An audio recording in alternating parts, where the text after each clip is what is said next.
प्रथम स्कंद के चौथे अध्याय में महर्षि व्यास का असंतोष।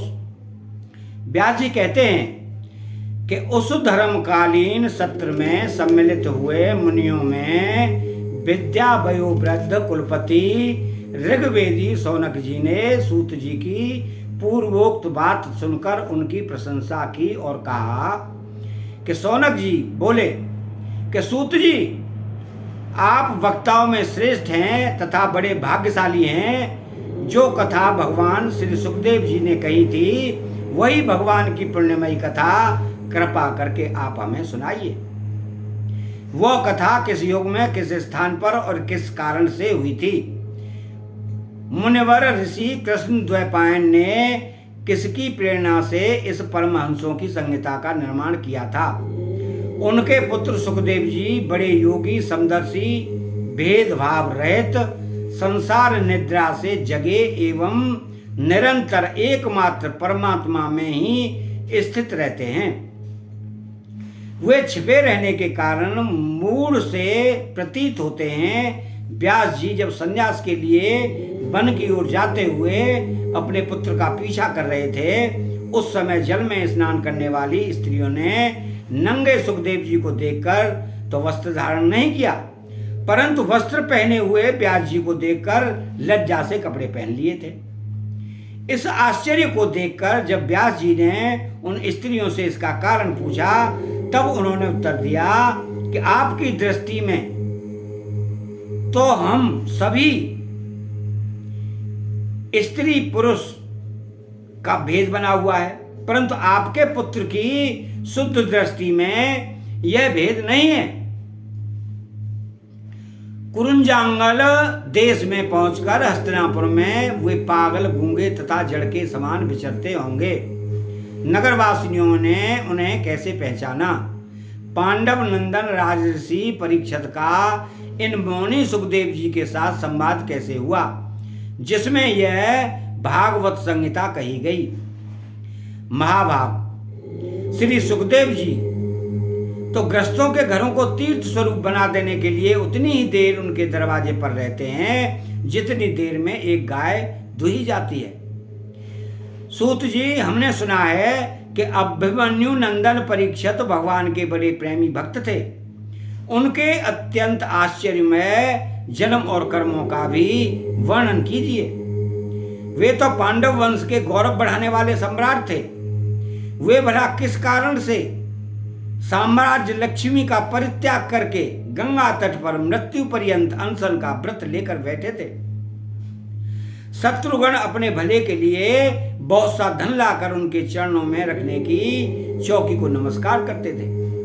वे एक वीर युवक थे। उन्होंने उस दुस्त्यज लक्ष्मी को अपने प्राणों के साथ भला क्यों त्याग देने की इच्छा की? जिन लोगों का जीवन भगवान के आश्रित है वे तो संसार के परम कल्याण, अभ्युदय और समृद्धि के लिए ही जीवन धारण करते हैं। उसमें उनका अपना कोई स्वार्थ नहीं होता। उनका शरीर तो दूसरों के हित के लिए था। उन्होंने विरक्त होकर इसका परित्याग क्यों किया? वेदवाणी को छोड़कर अन्य समस्त शास्त्रों के आप पारदर्शी विद्वान हैं। सूत जी, इसलिए इस समय को जो कुछ हमने आपसे पूछा है वह सब कुछ कृपा करके हमें बताइए। तो सूत जी ने कहा कि इस वर्तमान चतुर्युग के तीसरे युग द्वापर में महर्षि पाराशर के द्वारा वसु कन्या सत्यवती के गर्भ से भगवान के कालावतार योगीराज व्यास जी का जन्म हुआ। एक दिन वे सूर्योदय के समय सरस्वती के पवित्र जल में स्नान आदि करके एकांत पवित्र स्थान पर बैठे हुए थे। महर्षि भूत और भविष्य को जानते थे। उनकी दृष्टि अचूक थी। उन्होंने देखा कि जिसको लोग जान नहीं पाते, ऐसे समय के फेर से प्रत्येक युग में धर्म संकरता और उसके प्रभाव से भौतिक वस्तुओं की भी शक्ति का ह्रास होता रहता है। संसार के लोग श्रद्धाहीन और शक्तिहीन हो जाते हैं। उसकी बुद्धि कर्तव्य का ठीक ठीक निर्णय नहीं कर पाती और आयु भी कम हो जाती है। लोगों की इस भाग्यहीनता को देखकर उन मुनीश्वर ने अपनी दिव्य दृष्टि से समस्त वर्ण और आश्रमों का हित कैसे हो इस पर विचार किया। उन्होंने सोचा कि वेदोक्त चातुर्होत्र कर्म लोगों का हृदय शुद्ध करने वाला है।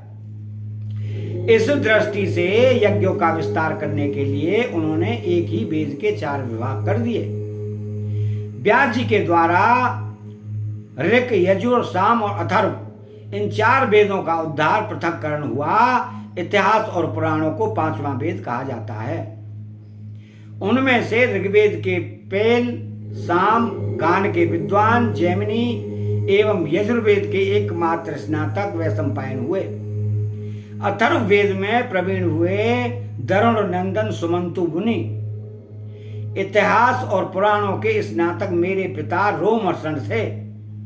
इन पूर्वोक्त ऋषियों ने अपनी अपनी शाखा को और भी अनेक भागों में विभक्त कर दिया। इस प्रकार शिष्य, प्रशिष्य और उनके शिष्यों द्वारा वेदों की बहुत सी शाखाएं बन गईं। कम समझ वाले पुरुषों पर कृपा करके भगवान वेद व्यास जी ने इसलिए ऐसा विभाग कर दिया कि जिन लोगों को स्मरण शक्ति नहीं है या कम है वे भी वेदों को धारण कर सकें। स्त्री, सूद और पतित द्विजाति तीनों ही वेद श्रवण के अधिकारी नहीं है, इसलिए वे कल्याणकारी शास्त्रोक्त कर्मों के आचरण में भूलकर बैठते हैं। अब इससे द्वारा उनका भी कल्याण हो जाए यह सोचकर महामुनि व्यास जी ने बड़ी कृपा करके महाभारत इतिहास की रचना की। शौनकादि ऋषियों, यद्यपि व्यास जी इस प्रकार अपनी पूरी शक्ति से सदा सर्वदा प्राणियों के कल्याण में ही लगे रहे, तथापि उनके हृदय को संतोष नहीं हुआ। उनका मन कुछ खिन्न सा हो गया।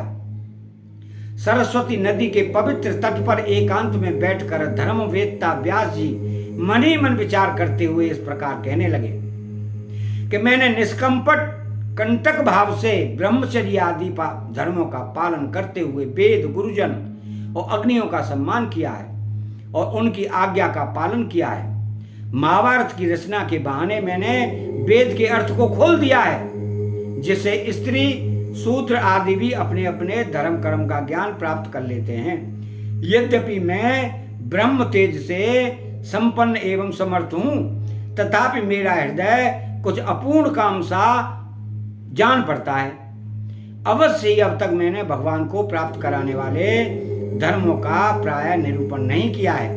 वे ही धर्म परमहंसों को प्रिय हैं और वे ही भगवान को भी प्रिय हैं। हो न हो, मेरी अपूर्णता का यही कारण है। श्री कृष्ण द्वैपायन व्यास इस प्रकार अपने को अपूर्ण सा मानकर जब खिन्न हो रहे थे, उसी समय पूर्वोक्त आश्रम पर देवर्षि नारद जी आ पहुंचे। उन्हें आया देख व्यास जी तुरंत खड़े हो गए। उन्होंने देवताओं के द्वारा सम्मानित देवर्षि नारद जी की विधि पूर्वक पूजा की। अतः चतुर्थ अध्याय यहीं पूर्ण होता है और तब तक के लिए अगली वीडियो का इंतजार करें। चैनल को सब्सक्राइब करें और बेल आइकन घंटी को दबाएं और राधे कृष्णा।